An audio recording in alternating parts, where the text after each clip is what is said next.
Bendiciones, amados hermanos, en esta noche. Bendiciones. Dios les bendiga a cada uno de ustedes que ya están. Mi nombre es el pastor Vladimir de la Iglesia Bíblica Fe y Gracia de los Planes de San Sebastián, aquí en El Salvador. Sean bienvenidos al Instituto de la Gracia en El Salvador. Desde aquí, desde El Salvador, ¿verdad? Bueno, allá en Virginia también el hermano Salvador Sánchez, donde está él también pues llevando a cabo este estudio de Romanos. Bueno, estamos ahora en la lección número 14. Vamos a darle gracias al Señor para poder iniciar rápidamente esta lección. Padre, gracias te damos en esta noche, Señor mío. Gracias porque nos has dado el privilegio de poder dar esta enseñanza y poder estar también en esta enseñanza muy importante del libro de Romanos, Padre Santo, porque es el libro que declara el Evangelio, Señor mío. Gracias por todos los oyentes. Abre los corazones, abre las mentes, Señor, que estén dispuestos, listos para poder recibir esta enseñanza, Señor. Te pido por cada hermano, por cada hermana que está en este lugar, Señor, ya listos para recibir. Todo esto lo pedimos en el nombre de Jesucristo, Padre Santo. Amén y amén. Gloria al Señor. Estamos en la lección número 14, hermanos míos. Así que vamos a iniciar rápidamente porque el tiempo es oro, como dicen, ¿verdad? Así que vamos a estar ya en esta lección 14, ¿verdad? Bueno, hermanos, hemos estado viendo estas verdades bíblicas, ¿verdad? Del libro de Romanos. Si usted no puede perder la salvación, ¿qué es lo que sí puede perder? ¿Verdad? Primera parte, estamos con la primera parte y, hermanos, en la medida que en la medida que hemos estado estudiando estos versículos tras versículo en el libro de Romanos, hemos tenido también algunos estudios tópicos derivados sobre lo que estamos aprendiendo, ¿verdad? De este maravilloso libro de Romanos. Eh, hemos tocado algunos bosquejos de Romanos hasta ahora. Hemos visto el pecado y la condenación, la justicia de Dios requerida, la salvación, la número 2, la salvación y la justicia y la justificación, y la justicia de Dios recibida. También la explicación de la justificación. La salvación es por gracia mediante la fe. B, la ilustración de la justificación. Abraham fue justificado por fe. C, los resultados de la justificación, ¿verdad? Las bendiciones y la seguridad eterna del creyente. Hemos estado tocando estos temas, hemos visto estos temas. También, hermanos míos, bueno, este es uno de los bosquejos que hemos visto y ya lo hemos explicado, ¿verdad? Hemos usado 3 lecciones para dirigir a las preguntas también, ¿verdad? También, pero también hemos tocado, hermanos míos, acerca de, eh, por ejemplo, la pregunta ¿qué debo de hacer para ser salvo? ¿Y qué no debo hacer para ser salvo? Hemos visto que Jesucristo pagó totalmente, en estas lecciones hemos visto que pagó totalmente la pena por nuestros pecados y que un pecador sin esperanza que va rumbo al infierno, una persona que no es salva, bueno, entonces en ese momento, cuando pone su fe y su confianza en Jesucristo, alcanza la salvación. Si confía en Jesucristo solamente para la justificación. En las últimas 2 lecciones hemos visto que las escrituras son perfectamente claras, que el plan de salvación de Dios es un plan eterno, amados hermanos, en el momento que la persona cree en Jesucristo como su Salvador, ¿verdad? Así que su salvación es eterna. Y como creyente en Cristo, usted no necesita preguntarse día a día, tras día, si es salvo o no. No puede usted, pues usted es guardado, salvo por el poder de la gracia de Dios. Así que también tocamos acerca de la seguridad eterna, 30 razones también, porque el creyente eh, está asegurado eternamente. ¿Se acuerdan la lección en la lección 13 que estuvimos tocando también estos puntos también, ¿verdad? Por ejemplo, si usted ha confiado en Cristo, solamente su salvación es eterna y segura. 1, porque usted es un hijo de Dios para siempre. 2, porque la vida eterna dura para siempre. 3, porque si el pecado ya no puede condenar al inconverso, ¿cómo puede el pecado condenar a usted ahora que es un creyente en Cristo? 4, porque la opción son o usted tiene vida eterna o usted nunca la ha tenido. 5, porque si usted pudiera perder su salvación, usted volvería a tener sed de nuevo espiritualmente, y Cristo ha prometido que los creyentes no tendrán sed jamás. 6, porque Cristo ha prometido que usted nunca vendrá a condenación. 7, porque Cristo ha prometido que Él nunca le echará fuera. 8, porque la voluntad de Dios es que usted nunca se pierda. 9, porque Cristo ha prometido que usted nunca perecerá. 10, porque Cristo prometió que nadie puede arrebatarlo a usted de la mano de Cristo en el presente, ni tampoco de la mano del Padre en el futuro. 11, porque es imposible que Dios no cumpla las promesas acerca de la salvación hecha a usted. 12, porque Dios ha propuesto de antemano que usted será glorificado en el futuro. 13, porque si Cristo está a su lado, su muerte, su resurrección y ascensión e intercesión por usted garantiza que nadie puede condenarlo en el futuro ni tampoco condenarlo en el presente. 14, porque nada ni nadie puede separarlo del amor de Dios, el cual es por medio de Jesucristo. 15, porque la salvación es un don de Dios y es irrevocable. 16, porque usted es acepto, redimido y perdonado por la gracia de Dios. 17, porque usted ha sido sellado con el Espíritu Santo. 18, porque su salvación no la ha obtenido ni se mantiene por medio de su vida de santidad ni por su propia obra. 19, porque su salvación es una realidad permanente. 20, porque Dios considera su ciudadanía como un hecho en el presente, en el cielo. Por 21, porque su vida está escondida con Cristo en Dios. 22, porque cuando Cristo vuestra vida se manifieste, entonces vosotros también seréis manifestados en gloria. 23, porque usted murió con Cristo, así también usted vivirá con él. 24, porque aunque usted puede ser infiel a Cristo, no obstante, él permanece fiel a usted para siempre. 25, porque usted ha sido hecho perfecto para siempre por medio de la obra completa de Cristo. 26, porque Cristo ha prometido que él nunca dejará ni nunca desamparará. 27, porque usted es guardado por el poder de Dios.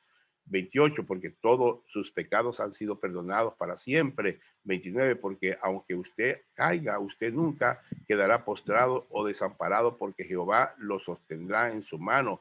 Y 30, porque aunque usted pierda su galardón en el cielo debido a su infidelidad o falla en el servicio a Jesucristo, Dios garantiza que usted todavía tendrá su salvación.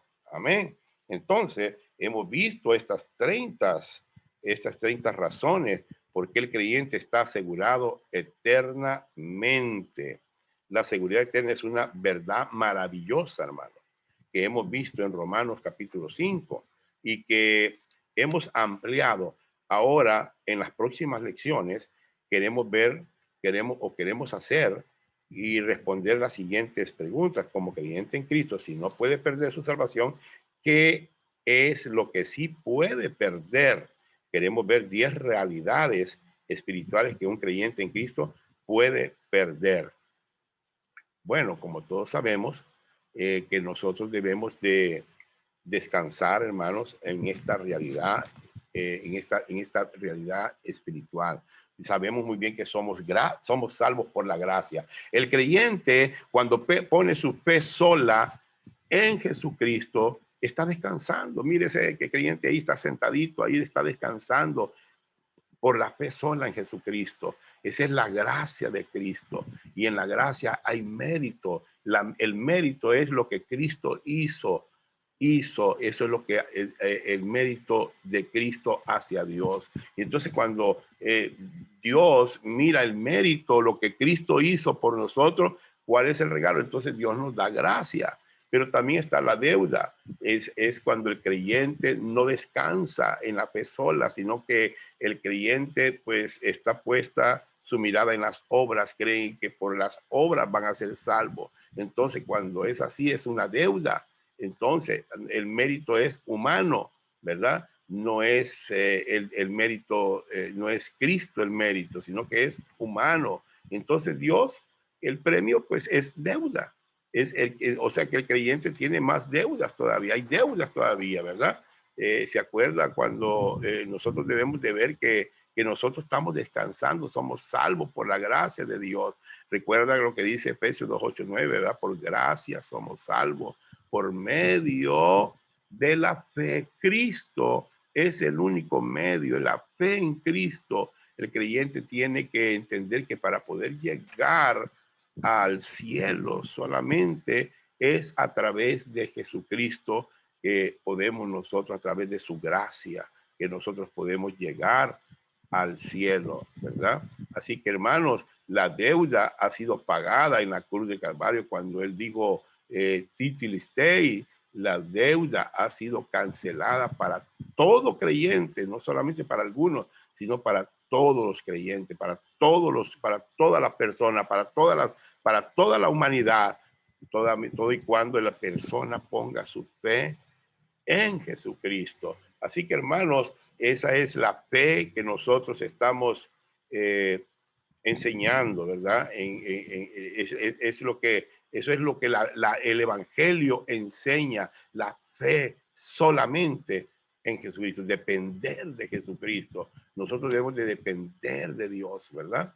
Así que hermanos, vamos a estar viendo tres tipos de hombre que usted debe reconocer. Vamos a ver, hay algunas cosas que sí pudiéramos ver, ¿verdad? Entonces vamos a estar viendo estos tres tipos que usted debe de reconocer. Usted es necesario que usted lo reconozca. Bueno, tenemos el versículo de Primera de Corintios 2:14 y 3:4, ¿verdad?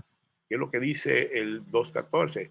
Pero el hombre natural, mire lo que dice, no percibe las cosas que son del Espíritu de Dios, porque para él son locura y no las puede entender porque se han de discernir espiritualmente.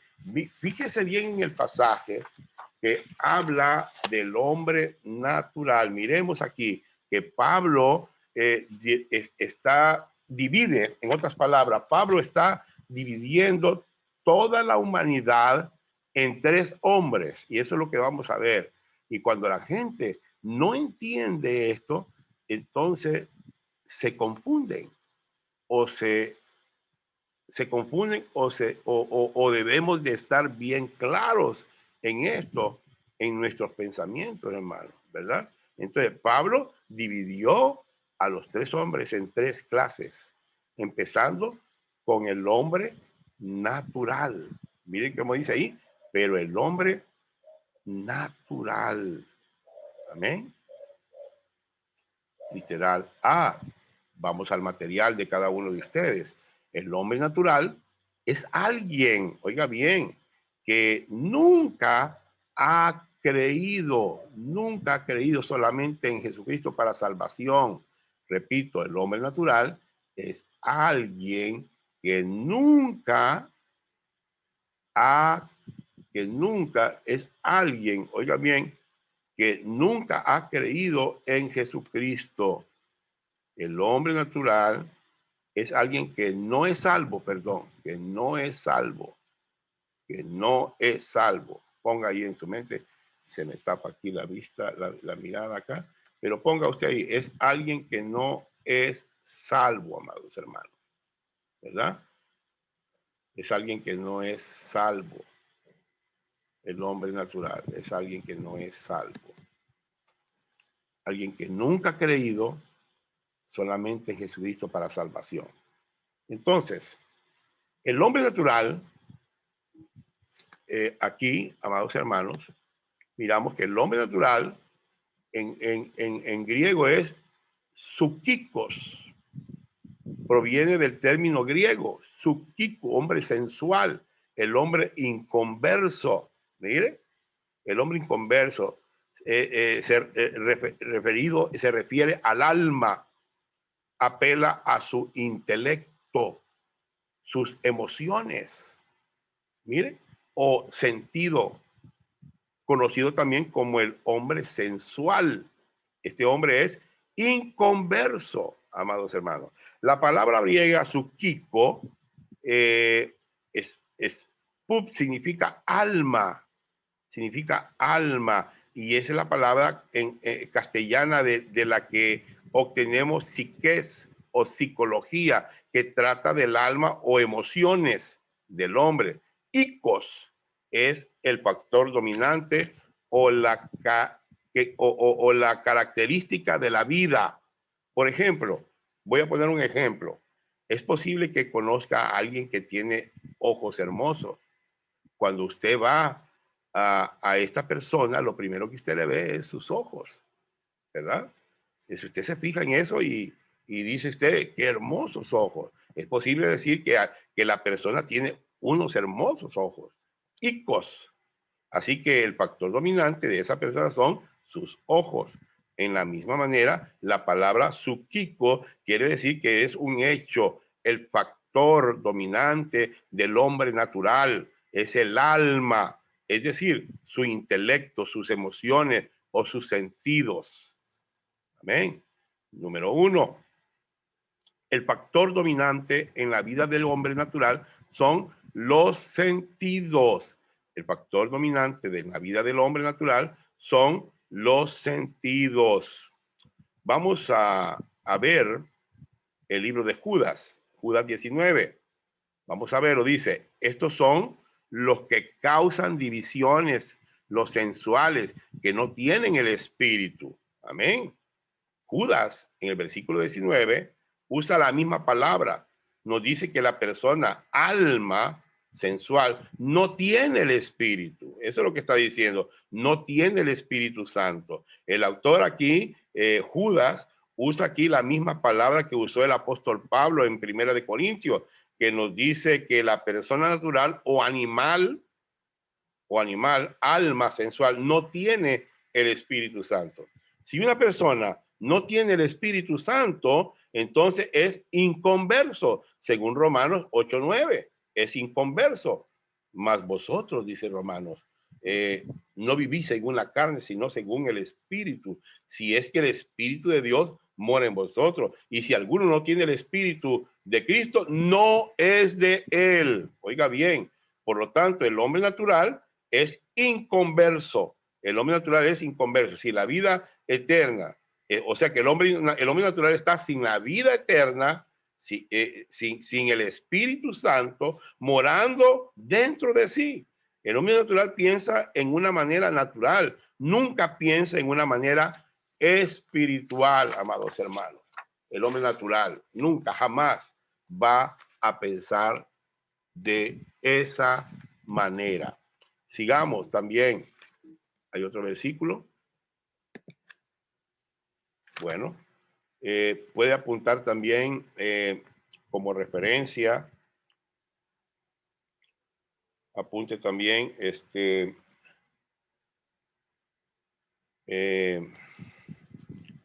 Primera de Corintios 2:14. Ahí está, 2:14. Puede apuntarlo. Pero, ¿qué dice? Dice ahí, pero el hombre natural no percibe las cosas que son del Espíritu de Dios. ¿Por qué? Bueno, primero es porque no percibe las cosas que son del Espíritu.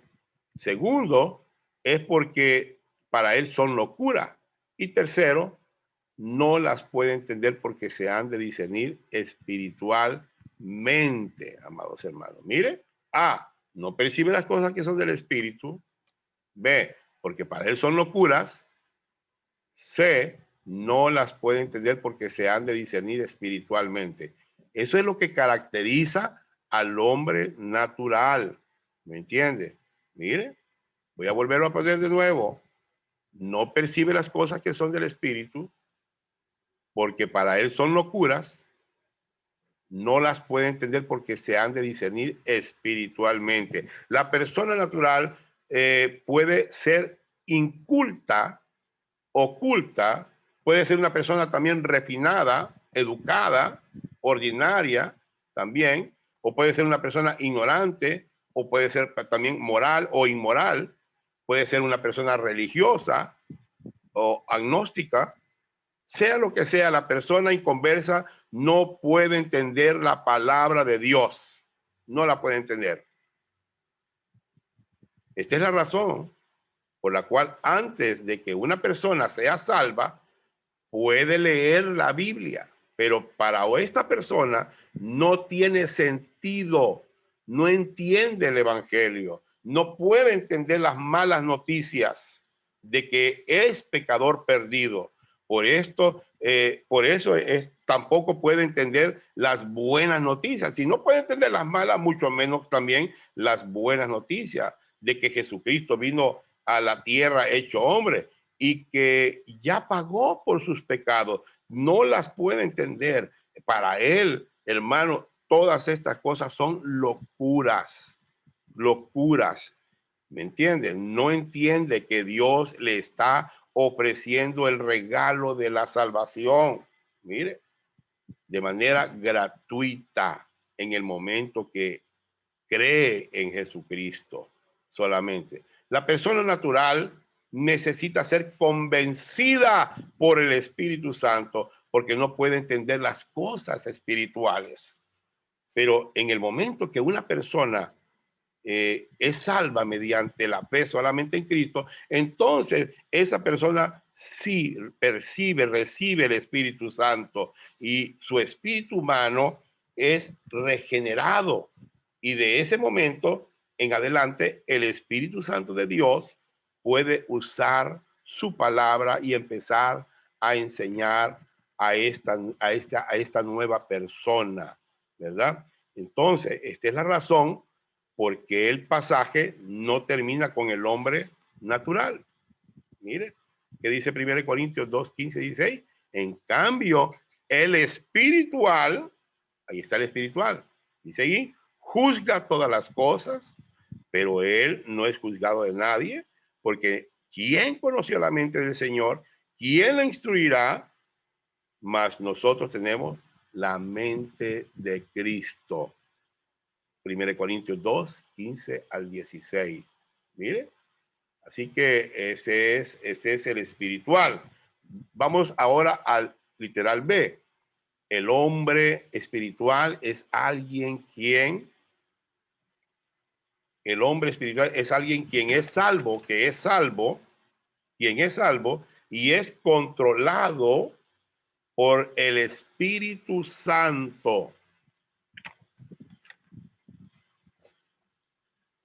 Es controlado por el Espíritu Santo. Mire, el hombre espiritual también en griego se le llama neumáticos, como la parte de la llanta, ¿va? Del carro. Este es un creyente espiritual. Neumáticos, ¿verdad? La palabra griega para referirse al hombre espiritual es neumáticos. Neuma es la palabra para espíritu, ikos es el factor dominante. Entonces, el hombre espiritual es un creyente, un creyente. Él tiene el Espíritu Santo, pero no solamente eso, sino que el hombre espiritual deja que el Espíritu Santo, hermano, le enseñe la palabra de Dios. Y es una persona que vive por fe. El hombre espiritual es uno que es controlado también por el Espíritu Santo de Dios. Nosotros somos controlados también por el Espíritu Santo de Dios. Así que, hermanos, ese es el hombre espiritual. Vamos a ver también la número 1, también en su folleto de trabajo. El factor dominante en la vida del hombre espiritual es la palabra de Dios y la influencia del Espíritu Santo en su vida. Número 1, hay 3 tipos de hombres que usted debe de reconocer. El factor dominante en la vida del hombre espiritual es la palabra de Dios y la influencia del Espíritu Santo en su vida. Como resultado de vivir por fe bajo el control del Espíritu Santo, la persona espiritual tiene una capacidad no limitada, no limitada, para crecer espiritualmente. El Espíritu de Dios es capaz de usarla, de usar la palabra de Dios para ayudar a esta persona hasta llegar a la conclusión correcta. Amén. Mire, ellos pueden. Mire, una persona que está dependiendo, que ha nacido en un punto de tiempo físicamente y ha sido nacida por la fe sola, ha sido salva por la fe sola en Cristo Jesús. Esto sucedió en un punto de tiempo, ¿verdad? Este punto de tiempo se le llama, ya lo vimos nosotros, usted ya lo vio, ¿verdad? Se llama justificación. Aquí es donde el inconverso nace. Entonces, esa persona que ha puesto su fe solamente en Jesucristo comienza a caminar. ¿Cómo camina? Por fe. Camina por fe en Dios. Mire, está caminando en fe en Dios. Todo por la gracia de Dios mediante una rendida dependencia en el Señor por medio del Espíritu Santo. A este tiempo se le llama, es un tiempo, un proceso de tiempo, ¿me entiende? Se le llama santificación. ¿Qué tiempo es este? Este sería el segundo tiempo de la salvación. Santificación. Primer tiempo, justificación. Segundo tiempo, santificación. Este hombre está caminando, está dependiendo de Dios. Está dependiendo de Dios. Día tras día, este hombre depende, renueva su mente con la palabra de Dios a través del conocimiento de Dios. Dios, que es un Dios, todos los atributos de Dios. Dios es santo, ¿verdad? Él es un Dios santo. Y ahí tiene usted a este hombre dependiendo de Dios, caminando en este proceso de tiempo, que es la santificación, hasta llegar al tercer tiempo, que es la glorificación. Miramos en la enseñanza anterior que este tiempo ya está en el pasado también, porque para Dios ya nosotros ya fuimos glorificados, pero aún todavía no ha sucedido. El creyente va directo, este creyente que depende, ha renovado su mente y depende del Señor Jesucristo, va caminando rumbo a este tiempo de la glorificación.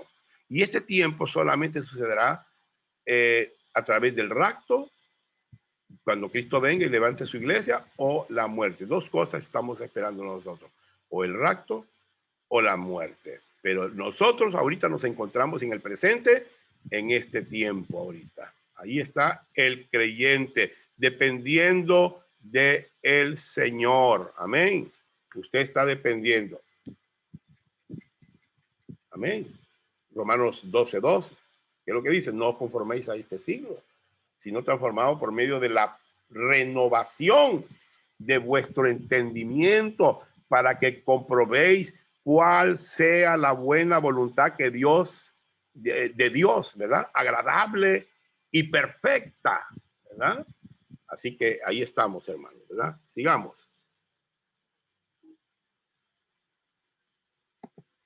Ok. Número 2. ¿Qué es lo que caracteriza al hombre espiritual? Bueno, juzga todas las cosas. Miren, no es juzgado por nadie. Tiene la mente de Cristo. Estas son las tres cosas que caracterizan al hombre espiritual.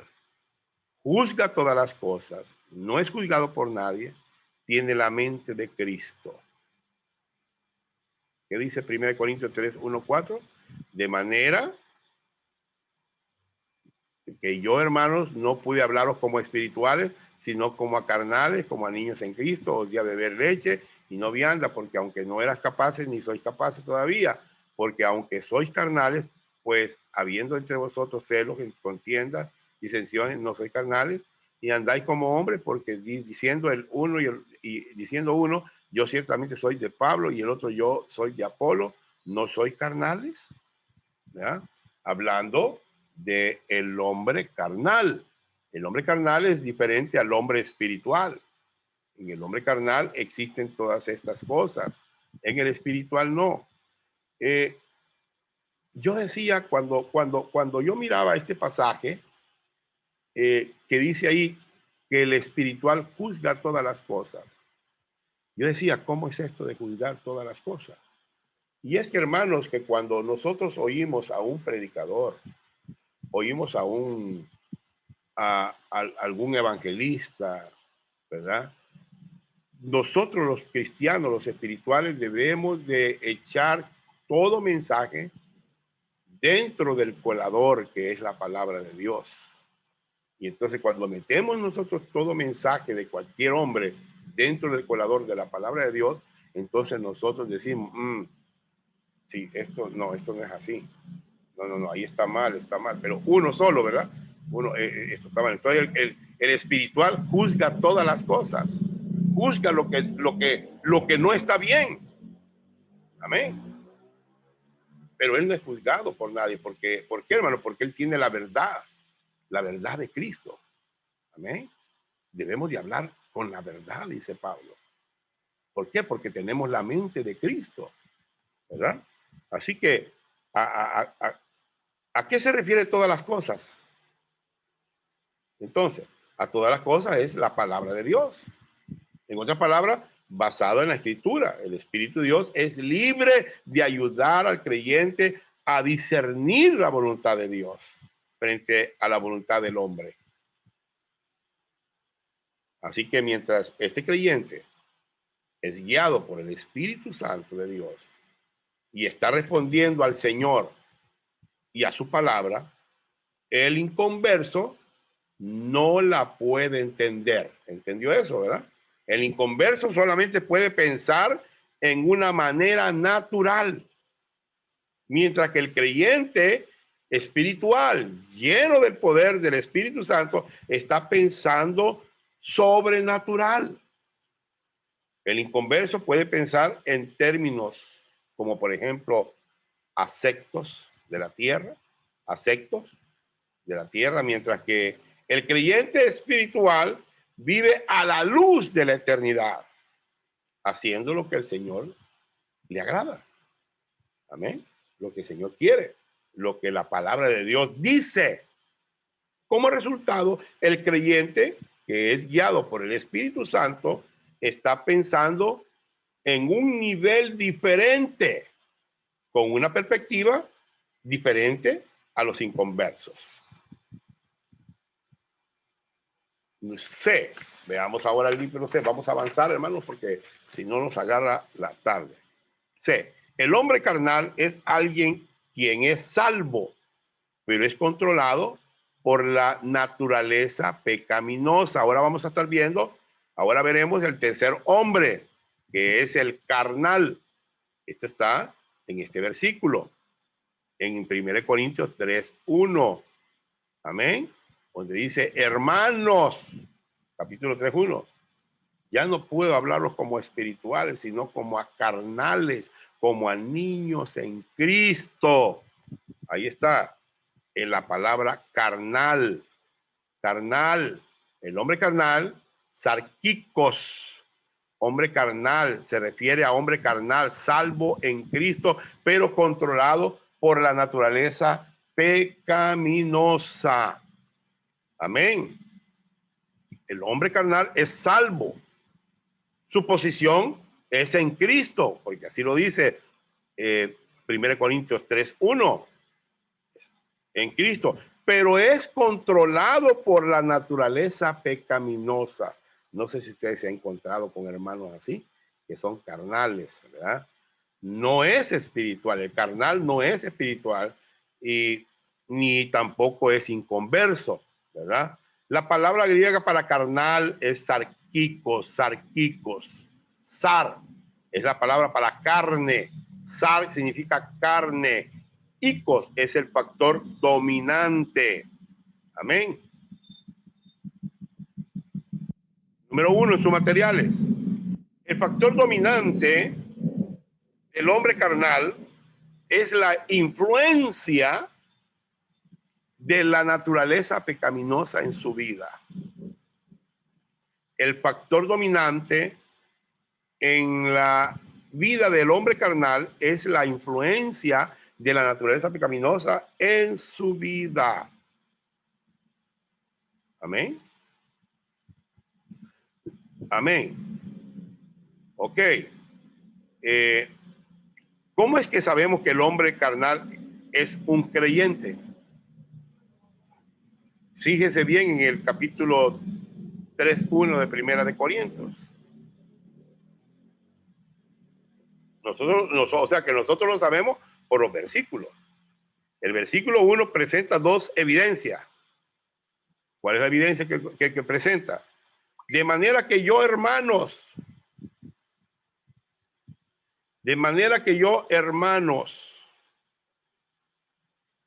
mire, hermanos, les habla en el capítulo 3:1, la palabra hermano es la palabra para referirse solamente a creyentes. De manera que yo, hermanos, solamente es para creyentes o un hermano o hermana creyente en Cristo. También este versículo 3:1 vemos la frase en Cristo. El hombre carnal está en Cristo. Por lo tanto, no hay duda de que el hombre carnal es un creyente, de manera que yo, hermanos, no pude hablaros como espirituales, sino como a carnales, como a niños en Cristo. Sin duda que los hermanos carnales son de Cristo. Amén. No hay duda. El hombre carnal tiene, ¿qué es lo que tiene el hombre carnal? Tiene el Espíritu Santo. Él tiene la naturaleza pecaminosa, el hombre carnal. Es un hombre, por ejemplo, Romanos 3:1, el hombre que habla ahí, carnal, tiene la naturaleza, es carnal porque tiene la naturaleza pecaminosa. Todos nosotros tenemos esta naturaleza pecaminosa, hermanos míos. Usted tiene también esta naturaleza. Es la naturaleza de Adán. Es la naturaleza de Adán. Usted tiene esta naturaleza. Mire, pero también el hombre carnal tiene también, ahí está, mire, tiene la naturaleza pecaminosa, pero también tiene la nueva naturaleza. El hombre carnal tiene también la naturaleza del Espíritu Santo, a Cristo en su vida. Pero en lugar de que el Espíritu Santo controle este creyente, la carne lo controla, su naturaleza pecaminosa lo controla. Ahora bien, la carne tiene su lado amable. ¿Entiende eso? Algunos creyentes, dije yo al principio, cuando viven en la carnalidad, son muy buenas personas. Yo conozco muchos hermanos que se han salido del evangelio y son muy buenas personas que hacen cosas buenas a los demás. Pueda que hagan buenas cosas y todo el mundo piensa que son maravillosos, ¿verdad? Aunque podemos encontrar inconversos también que hacen lo bueno solamente. Pueden producir el lado bueno de su carne, o sea, de su naturaleza pecaminosa, esta que está usted aquí en mi pantalla, esta de este lado, de la naturaleza pecaminosa. Puede producir también cosas buenas, ¿verdad? La diferencia entre el creyente espiritual y el creyente carnal no es necesariamente lo que ellos están haciendo, porque es posible que ambos estén haciendo la misma cosa. La diferencia entre un creyente espiritual y un creyente carnal es la manera como piensa, en quién está apoyándose y por qué está haciendo las cosas que hace. En otras palabras, ¿quién les está controlando? Ahí está usted, en medio de esas dos naturalezas. Y usted es el que decide quién quiere que usted lo controle. Si la nueva naturaleza o la vieja naturaleza, la naturaleza pecaminosa. Amén. ¿Quién lo está controlando? Si el Espíritu Santo o es la carne, su naturaleza pecaminosa que le está controlando. Mire, el Espíritu Santo. ¿O quién lo está controlando a usted? ¿O la naturaleza pecaminosa? Amén. El creyente tiene dos naturalezas. Mire, el inconverso solamente tiene esta naturaleza. El inconverso. No tiene la naturaleza de Cristo. El carnal, el creyente carnal, tiene dos naturalezas. La nueva naturaleza o nosotros, mejor dicho, también nosotros tenemos la naturaleza de Cristo y la naturaleza pecaminosa. Pero ¿quién me está controlando a mí? ¿Vamos a permitir que el Espíritu Santo nos controle? ¿O vamos a permitir que sea la naturaleza pecaminosa? ¿Verdad? Tenemos que dejar, tenemos las dos naturalezas. Yo decido cuál naturaleza quiero que me controle.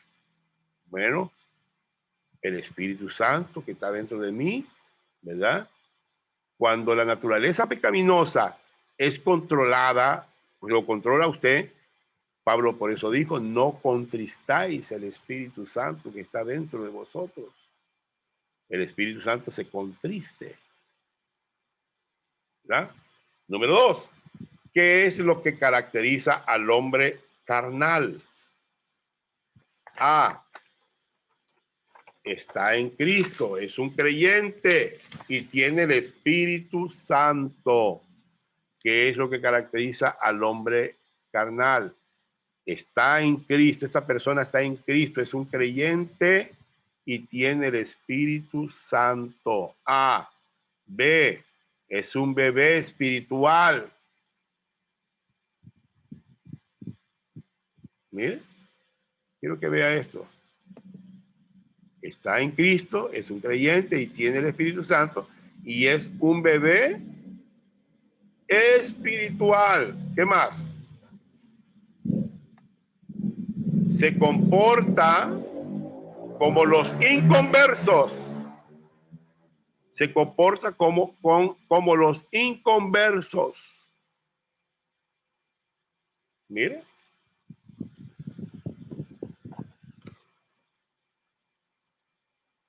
Observe. Veamos lo que dice. Mire, ¿cómo se comporta? El inconverso, o sea, el carnal, perdón, el hermano carnal, está en Cristo, es un creyente, tiene el Espíritu Santo, es un bebé espiritual y se comporta como los inconversos, pero es un bebé que nunca quiere crecer. Y mire cómo se comporta. Los placeres del pecado, ¿verdad? Mire, los placeres. Observe que las obras de la carne son manifiestas en la vida. Entonces, ¿de dónde surgen las obras de la carne que son manifiestas en su vida? ¿De dónde surgen los celos, contiendas, disensiones de la carne? O sea, de la naturaleza pecaminosa. Mire, qué tremendo, ¿verdad? De ahí donde surgen. Mire, de manera que yo, hermanos, no pude hablaros como espirituales, sino como a carnales, como a niños. Hay su raya ahí, si quieren su Biblia, niños. En Cristo, ahí está, son de Cristo. Os di a beber leche y no vianda, porque aún no erais capaces, ni sois capaces todavía, porque aún sois carnales. Le repite, mire cuántas veces le repite carnales en estos tres versículos de 1 Corintios 3. Se lo repite 3 veces. Pues habiendo entre vosotros celo, contienda, disensión, no sois carnales y andáis como hombres, o sea que se comportaban como los inconversos. Mire, en segundo lugar, aunque ellos ya han sido salvos en un punto de tiempo, en el pasado, en el pasado, en la justificación, todavía siguen siendo como niños en Cristo.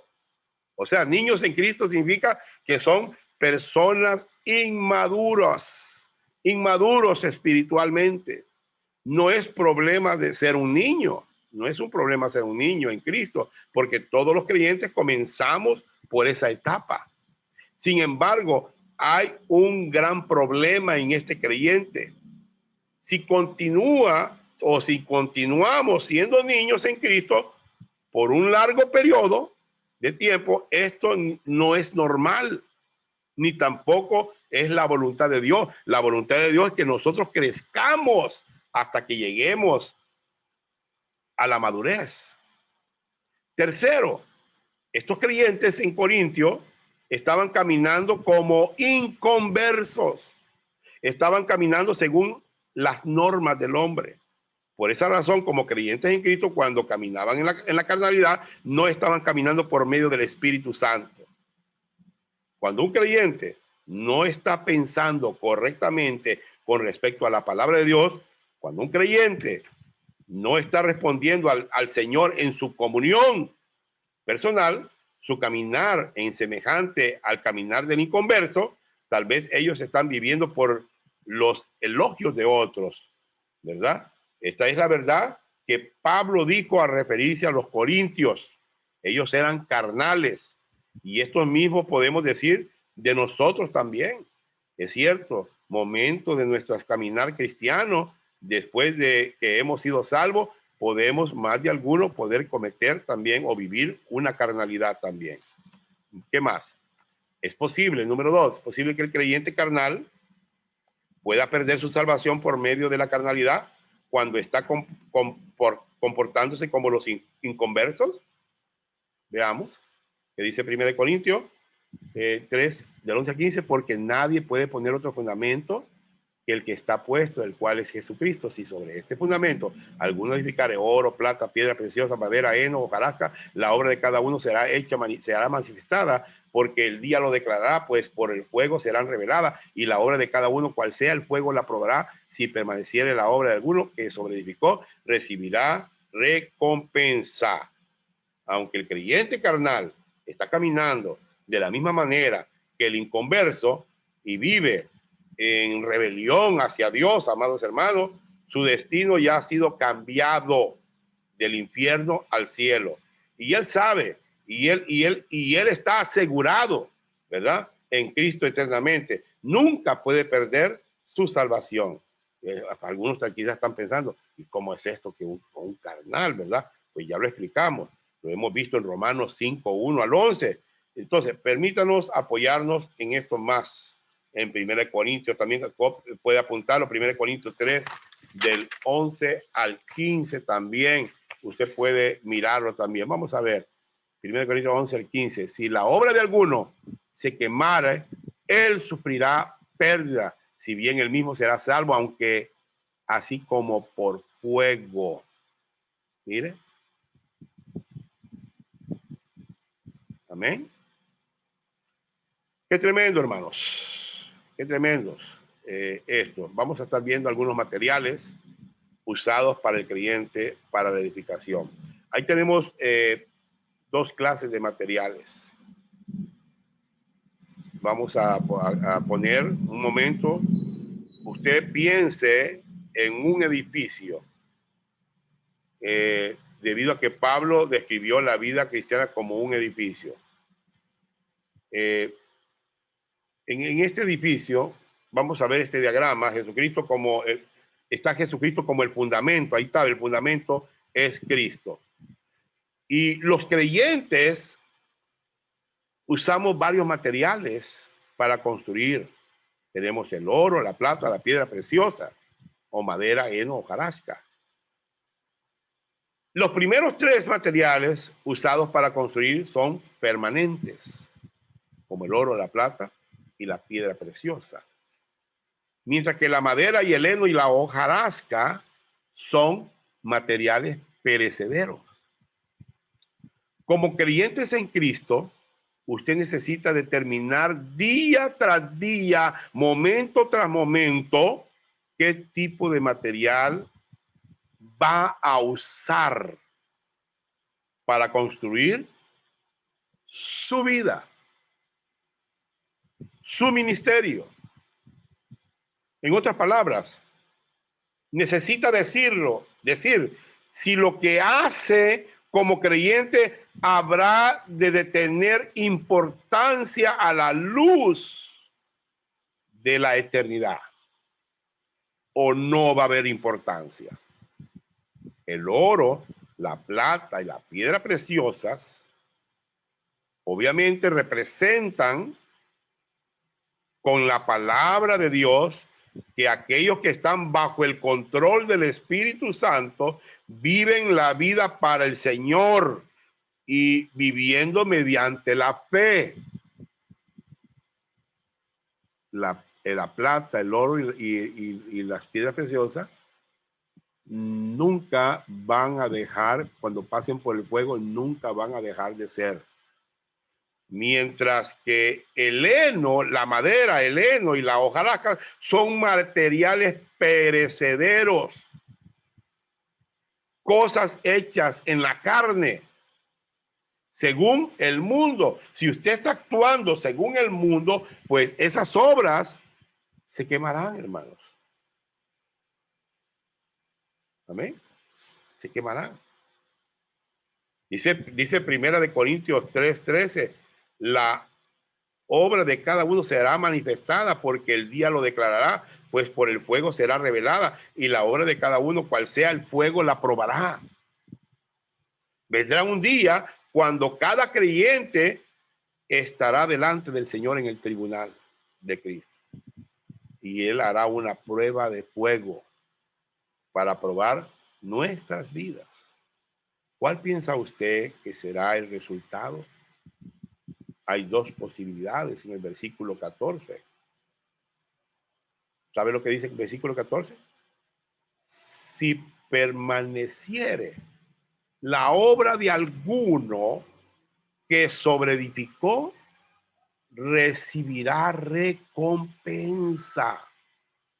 Amén. Si usted edificó, hermanos, conforme a los materiales en su vida que no perecen, va a recibir recompensa. Pero si usted edificó conforme a los materiales que sí perecen, pues no va a recibir ninguna recompensa. Al ser puestos estos materiales al fuego, el oro, la plata y la piedra preciosa, estos materiales obviamente permanecen.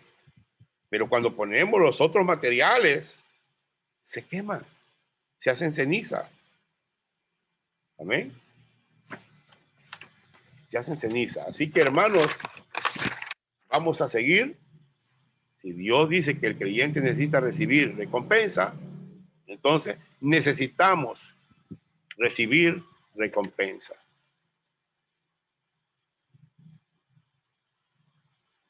El versículo 15 asegura que los creyentes aunque todos los que hagan en su vida después de la salvación serán juzgados por Dios como sin valor aún, así seguirán siendo salvos. Amén. Si la obra, dice el versículo 15, de algunos se quemare, él sufrirá ¿qué? Pérdida solamente. O sea, ¿qué significa eso? Cuando el fuego sea puesto sobre la madera, el heno, la hojarasca, estos materiales serán consumidos y todo desaparecerá en humo. Note aquí que no se refiere al infierno, porque no es el contexto. El contexto de este pasaje está hablando de premios. El versículo 8 habla de recompensa. El versículo 14 habla de recompensa. Está hablando de premios, de recompensa. Si la obra de su vida como creyente en Cristo se convirtiera en humo, usted sufrirá pérdida. No tendrá galardones, amado hermano. ¿Pérdida de qué, pues? de la salvación. No está hablando de la salvación, no, sino pérdida de galardones o recompensa en el cielo. Ahora bien, ¿puede el creyente perder su salvación? No. Ve al versículo 15. ¿Qué dice el versículo 15? Si la obra de alguno se quemare, él sufrirá pérdida, si bien él mismo será salvo, aunque así como por fuego. En el tribunal de Cristo, cuando sea puesto fuego en la madera, y en el heno y en la hojarasca, estos se quemarán. Pero el fundamento que es Cristo permanecerá todavía. Es la misma verdad aplicada para el creyente. Podemos llegar a perder nuestros galardones como creyentes, pero nunca podemos perder la salvación, porque nuestra salvación no se basa en nuestras obras, sino que nuestra salvación se basa en la obra completa de Jesucristo en la cruz del Calvario. Eso fue realizada por o en nuestro lugar. Él es nuestro fundamento. ¿Ok? Si usted ha confiado solamente en Cristo y usted no puede perder su salvación, usted todavía puede perder lo siguiente a través de la carnalidad. Vamos a ver estos puntos también. ¿Qué más? Su material de trabajo. Su galardón o recompensa en el cielo. Amén. Su galardón o recompensa en el cielo. Pablo tenía inquietud sobre la pérdida del galardón, así como muchos creyentes la tienen en la vida cristiana. Pablo pensó que nunca podría fallar o que él sería la excepción. No, él no pensaba así. Pablo se consideraba a sí mismo como hecho de la misma tela que otros creyentes. Él decía, yo soy el primero de todos los pecadores. Note lo que dijo el apóstol Pablo en 1 Corintios 9, 24. ¿Verdad? En 1 Corintios 9, 24, no sabéis, dijo Pablo, no sabéis que los que corren el estadio, todos a la verdad corren, pero uno solo se lleva el premio. Corred de tal manera que lo obtengáis. Ahí está, 9:24, ¿verdad? Ese versículo que está ahí. Cuando uno está en una competencia de un maratón, todo empieza, todas las personas comienzan a correr la carrera, pero solamente uno es el ganador, ¿verdad que sí? Sí, solamente uno recibirá el premio. Sin embargo, Pablo escribió, dijo, corred, y lo dijo ¿en qué? En plural, de tal manera que lo obtengáis. Este es un pasaje para el creyente, no para los incrédulos. En la vida cristiana no es necesario tener solamente un ganador o una ganadora, porque muchos podemos ser ganadores cuando corremos la carrera que Dios tiene para nosotros. Amén. Vamos a seguir avanzando. 1 Corintios 9, 24, 25, estos pasajes que usted los puede escribir. 1 Corintios 3, 15. Si la una de algunos se quemare, él sufrirá pérdida, si bien él mismo será salvo, aunque como por fuego. Ya lo miramos. 1 Corintios 9, 24, 25. Ya lo leímos. Sino que golpeo mi cuerpo, lo pongo en incertidumbre, no sea que habiendo sido heraldo para otros, yo mismo venga a ser eliminado.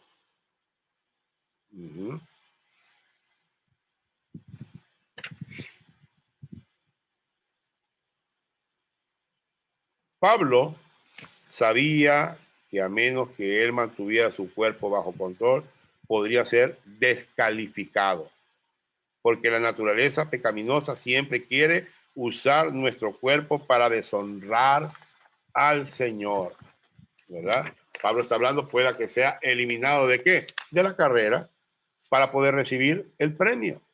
Pero, hermanos, muchos toman este pasaje fuera de contexto y ellos aplican que cuando dice eliminado, está hablando eliminado de la salvación. No, no está hablando de eso. ¿Puede ganar la carrera de un atleta si fuere descalificado una persona? No.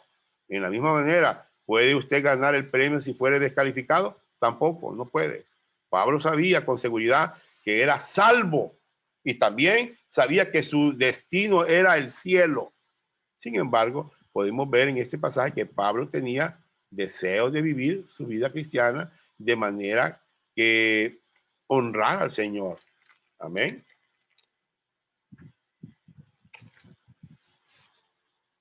Veamos. Aquí tenemos el destino entre la salvación y la recompensa. La salvación y los galardones. Veamos esto rápidamente. Salvación es ofrecida a los no creyentes, mientras que las recompensas son dadas a los creyentes. La salvación se recibe por gracia, por medio de la fe solamente en Cristo, aparte de las obras, mientras que las recompensas no son recibidas por la gracia a través de una fe genuina o continua y resulta en buenas obras que honran a Cristo. La salvación es una posesión presencial actual de cada creyente. 3. Mientras que las recompensas son para el creyente en el futuro. La salvación, número 4, se recibe en el instante que uno cree en Jesucristo, mientras las recompensas serán repartidas en el tribunal de Cristo después del rapto de la iglesia. En la salvación nunca jamás se puede perder, mientras que en la recompensa se pueden perder. En la salvación solamente se requiere creer en Cristo, mientras que en la recompensa dependen de la calidad de las obras del creyente, de la fidelidad de la creyente al deseo de Dios y a su palabra, y C, la motivación ante Dios de cada creyente. Número 7, también la salvación determina el destino eterno del creyente, mientras que en la recompensa determina la función y el privilegio del creyente en el cielo. Número 8, también en la salvación hace el creyente acepto ante Dios, mientras que en la recompensa reflejan que la vida del creyente fue de mucho agrado a Dios después de ser salvo. En la salvación, número 9, resultará en gloria y honra a Dios, mientras que en la recompensa resultará en gloria y honra a Dios. Estos son algunos conceptos, ¿verdad?, de la destinación entre la salvación, la diferencia entre la salvación y las recompensas. Okay. Okay. Segundo Timoteo 4:6. También necesitamos entender la diferencia entre la salvación, que es un galardón y una recompensa.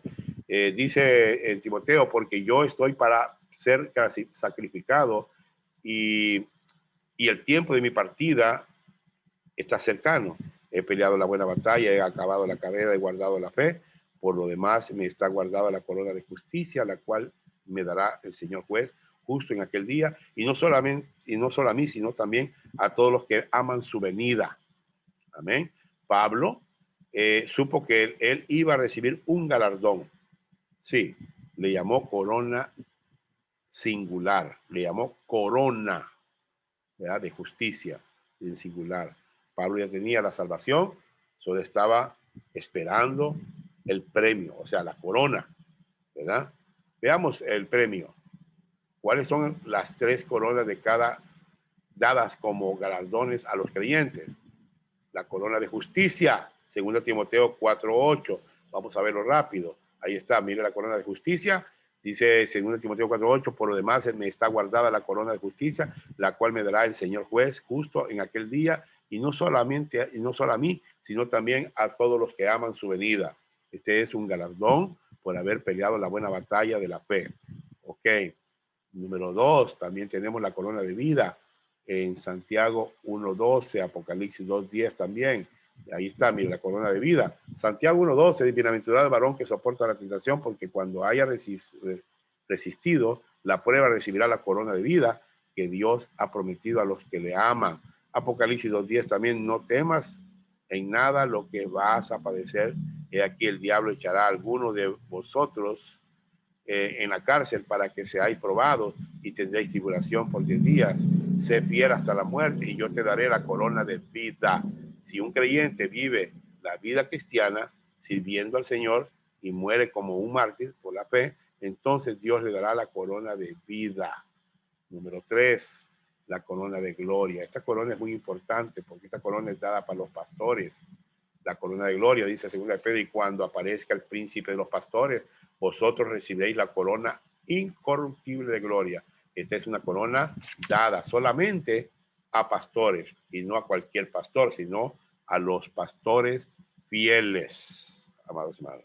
Así que Pablo sabía que iba a recibir la corona de justicia por su servicio fiel al Señor. El asunto de vivir la vida cristiana es la fidelidad al Señor y galardones futuros, no la salvación del infierno. Ese asunto ya ha sido resuelto, hermanos, allá en el primer tiempo de la salvación.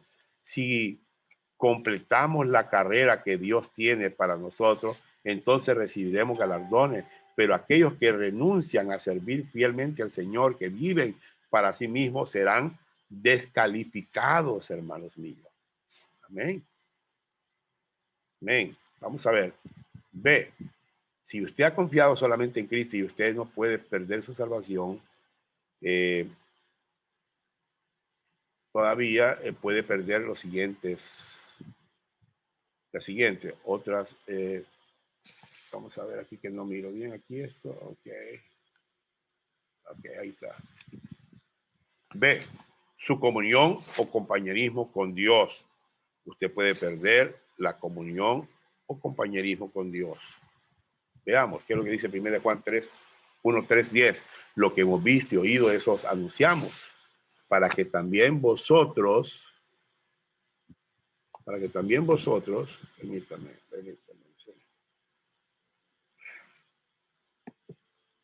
Para que también lo que hemos visto y eso anunciamos, para que también vosotros tengáis comunión con nosotros, y nuestra comunión verdaderamente es con el Padre y con su Hijo Jesucristo. Estas cosas os escribo para que vuestro gozo sea cumplido. Este es el mensaje que hemos oído de él y os anunciamos: Dios es luz y no hay ninguna tiniebla en él. Si decimos que tenemos comunión con él y andamos en tiniebla, mentimos y no practicamos la verdad.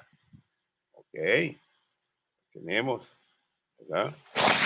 Vemos aquí, hermanos, en 1 Juan, ¿verdad? ¿Qué más? Pero si andamos en luz, como Él está en luz, tenemos comunión unos con otros, y la sangre de Jesucristo, su Hijo, nos limpia de todo pecado. Si decimos que no tenemos pecado, nos engañamos a nosotros mismos y la verdad no está en nosotros. Si confesamos nuestros pecados, Él es fiel y justo para perdonar nuestros pecados y limpiarnos de toda maldad. Si decimos que no hemos pecado, le hacemos a Él mentiroso y su palabra no está en nosotros. Hay algunos que dicen que 1 Juan es una serie de pruebas para determinar si somos creyentes. Recuerde que 1, 2 y 3 de Juan es escrita para creyentes solamente para creyentes, y está en el contexto de la comunión. Dios quiere que tengamos comunión con el Señor. El problema con esta manera de pensar es que después de examinar todas estas cosas, ellos han perdido la seguridad de la salvación. Una vez más, ellos siempre están pensando y mirándose a ellos mismos. Por eso es que ellos dicen que la salvación sí se puede perder. Amén. ¿Qué más podemos ver nosotros en estas verdades? En 1 Juan no trata con la salvación, recuerde eso, de la pena del pecado. No habla de la justificación tampoco, ser declarado justo por Dios, aunque es verdad que contiene algunos versículos en cuanto a la salvación. El capítulo 1 nos habla del propósito del libro de Juan. ¿Cuál es el propósito del libro de Juan? ¿Ah? Mire, ahí está, mire.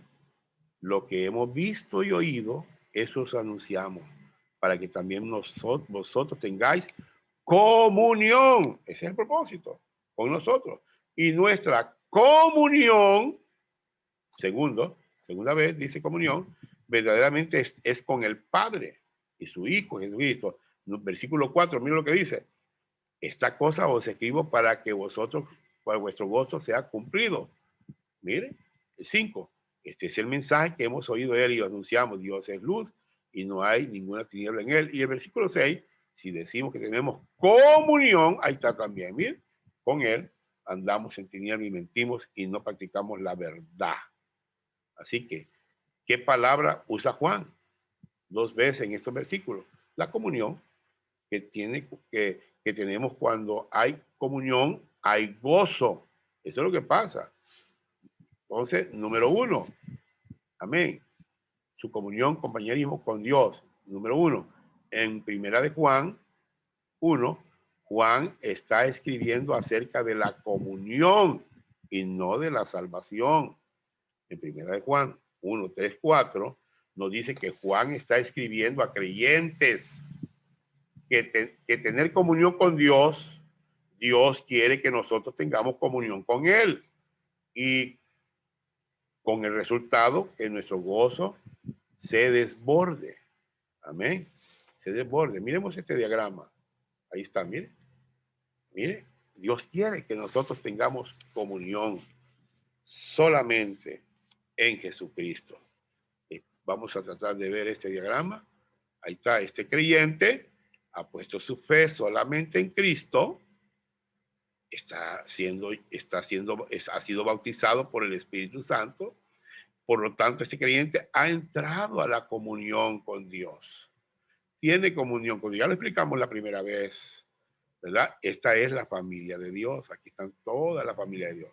Cuando este creyente tiene comunión con Dios y peca, un ejemplo, Dios no lo va a tirar aquí afuera. No. O sea que cuando el creyente peca, Dios lo saca aquí. Recuerde que Dios es santo. En Dios no hay pecado y Dios aborrece el pecado. Entonces se sale aquí, a este otro círculo, donde está la familia de Dios. O sea que nunca deja de ser de la familia de Dios. Pero Dios no quiere que usted se quede solamente aquí en este ciclo, sino que usted siga teniendo comunión con Él. Amén. Ese es lo que ilustra este diagrama, el concepto usando una familia física. Nacemos en una familia física, ¿verdad? Siempre obedecemos a nuestros padres. Si desobedecemos a nuestros padres, nos echan afuera de la casa. En algunas partes se hacen eso. Pero si a usted su papá lo echa afuera, usted nunca va a dejar de ser hijo de él. Siempre va a ser hijo de su padre. Número A. Veamos el número A. Primera de Juan 1:6 dice así. Si decimos que tenemos comunión con Él y andamos en tiniebla, mentimos y no practicamos la verdad. No practicamos la verdad. ¿Verdad? Así que sigamos adelante. B. Primera de Juan 1:7 dice así. Pero si andamos en luz, como Él está en luz, tenemos comunión unos con otros. Y la sangre de Jesucristo, su Hijo, nos limpia de todo pecado. En esto, recuerde que si en esta afirmación, en 1 Juan 1:6, si decimos que tenemos comunión con Él y andamos en tiniebla, bueno, el resultado es que mentimos acerca de nuestra comunión. El resultado número 2 es que no practicamos la verdad. No practicamos la verdad. ¿Verdad? Y en el B también tenemos ahí resultado. Tenemos comunión con Dios, tenemos una relación íntima con Dios que es agradable a Él, El resultado número 2 es que su sangre, Jesucristo, nos limpia de todo pecado. Cuando respondemos al Señor, cuando caminamos por medio del Espíritu Santo, ¿verdad? En otras palabras, creceremos espiritualmente como creyentes en Cristo. Y número C, también, 1 Juan 1:8, dice así: si decimos que no tenemos pecado, nos engañamos a nosotros mismos y la verdad no está en nosotros.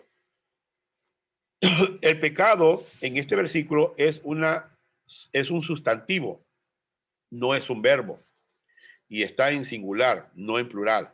Aquí el pecado se refiere a la naturaleza pecaminosa. En el versículo 8 se ocupa de la forma de pensar, de la perspectiva equivocada de la gente. Amén. Hay personas que piensan que de esta manera ellos piensan que pueden llegar a un punto en su caminar como creyentes donde han alcanzado a dominar su naturaleza pecaminosa. Ajá. O que la han erradicado. Mire lo que dice. Si decimos que no tenemos pecado, nos engañamos a nosotros mismos. Y la verdad no está en nosotros. Veamos. D. Primero de Juan 1:9 dice, perdón, si confesamos nuestros pecados, Él es fiel y justo para perdonar nuestros pecados y limpiarnos de toda maldad. ¿Cometemos pecados como creyentes, hermanos? ¿Todavía? Hago la pregunta. ¿Usted comete pecados? Por supuesto. ¿Y el pecado rompe la comunión con Dios? ¿Le hago la pregunta? ¿Rompe el pecado la comunión? Sí. ¿Qué quiere Dios que nosotros hagamos cuando esto suceda? ¿Cómo podemos restaurar la comunión con Dios nuevamente? Necesitamos confesar nuestros pecados. Así es como se restaura la comunión del creyente. ¿Qué significa confesar? ¿Ah? Confesar. Bueno, la palabra confesar proviene de la palabra griega homologeo. Significa decir la misma cosa. Homologeo, cuando Dios dice eso es pecado, necesitamos estar de acuerdo con Dios, amados hermanos, y decir, eso es pecado. Si Él dice que eso es pecado, con el propósito de presentarnos a Él y volver a depender de Él. El versículo 9 es un verso importante, al igual que el versículo 7. ¿Sí? El versículo 7 es el lado preventivo de la vida cristiana, o el versículo 9 es el lado correctivo de la vida cristiana. Muchas veces saltamos el versículo 9 y pensamos y pasamos por alto el versículo 7. Si pasamos más tiempo cumpliendo el versículo 7 y caminando a la luz de entonces, tendríamos menos necesidad de usar el versículo 9. Note que dice menos. No que no necesitamos o que no. O que no. Lo necesitamos en cualquier momento. Amén. Así que, hermanos, miremos. Pero si andamos en luz, dice el versículo 7, como Él está en luz, tenemos comunión unos con otros y la sangre de Jesucristo, su Hijo, nos limpia de todo pecado. Este es preventivo. ¿Qué es lo que necesitamos confesar? Nuestro pecado. ¿Qué es lo que Dios hará por su parte? Él es fiel y justo. Amén.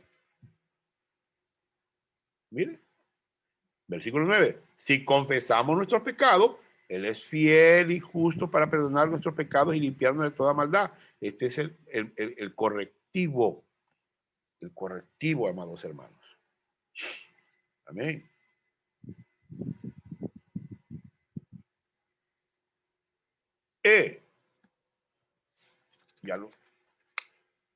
Si decimos que no hemos pecado, le hacemos a Él mentiroso y su palabra no está en nosotros. No está en nosotros. Ejemplo, del versículo sobre la familia de Dios, comunión con Dios, el Hijo pródigo. Bueno, hay un ejemplo ahí, ¿verdad? Pero la afirmación, si decimos que no hemos pecado, si pecamos sabiendo lo que estamos haciendo, pero cubrimos nuestros pecados en lugar de confesarlo, entonces el resultado número uno, le hacemos a él mentiroso. Amén. ¿Qué más? Mire, el hijo pródigo, ¿verdad? Usted sabe bien la historia del hijo pródigo.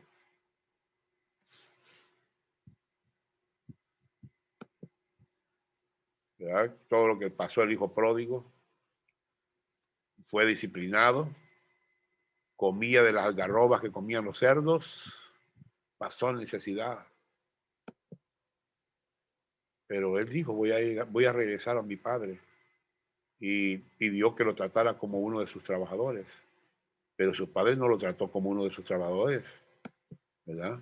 Su padre lo amaba mucho, que lo vistió de nuevo con sus ropas esplendorosas, blancas, le volvió a poner su anillo, hizo un banquete para su hijo, ¿verdad? Así que, hermanos, esa es la lección, el ejemplo de todo esto que hemos visto en Romanos, en esta lección de Romanos, el ejemplo, ¿verdad?, de versículos sobre la familia de Dios, la comunión con Dios y el hijo pródigo también. Así que, en conclusión, hermanos míos, hemos visto esta lección que si somos creyentes en Jesucristo, que no podemos perder la salvación, sin embargo, por medio de la carnalidad, podemos perder nuestro galardón o recompensa en el futuro y nuestra comunión con Dios en el presente. Dios les bendiga, les habló el pastor Vladimir y esperamos estar de nuevo en otra lección más adelante con ustedes. Así que bendiciones a cada uno de ustedes. Dios me los bendiga en esta hora. Amén.